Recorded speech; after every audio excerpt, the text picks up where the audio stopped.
Og så er der den fjerde. De får beskyttelse.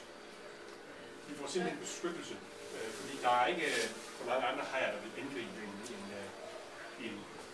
en fisk, der svømmer så tæt på en anden stor haj. Og hajen kan ikke på at spise de der sultfisk. Vi har mistet mange sultfisk her. Det er jo selvfølgelig lidt svært, ikke? Fordi det er jo et forholdsvis lille arealer, altså volumen, de svømmer rundt i, men de er meget tættere sammen end normalt vil være. Men det er vores hund. Vi havde jo 2 sandtigerhajer, 2 hanner, og den ene den døde desværre, dengang vi flyttede den sidste gang, hvor vi skulle tømme bassinet. Der måtte vi så få fat i en ny. Og den har vi så købt, den kommer faktisk fra Sydafrika.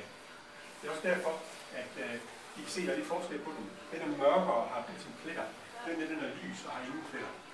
Det er den samme slags haj. Men den der kommer fra Florida, og den der kommer fra Sydafrika.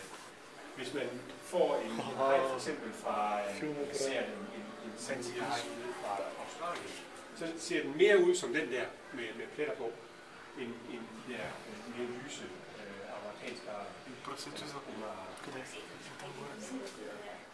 så der kan man se forskel. Og så er der jo så alle de her dejlige koralfisk, som lever et rimeligt hårdt liv, fordi de bliver selvfølgelig også spist. Hvis der er mulighed for det, så bliver de jagtet, og så bliver de spist.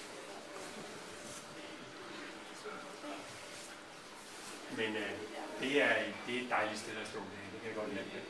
Det er sådan fredfyldt. Fornærmelsen ikke kan lide hajer, så er det ikke så fredfyldt. Men vandet, det kommer så ud fra Kattegat? Ja, vandet kommer fra Kattegat.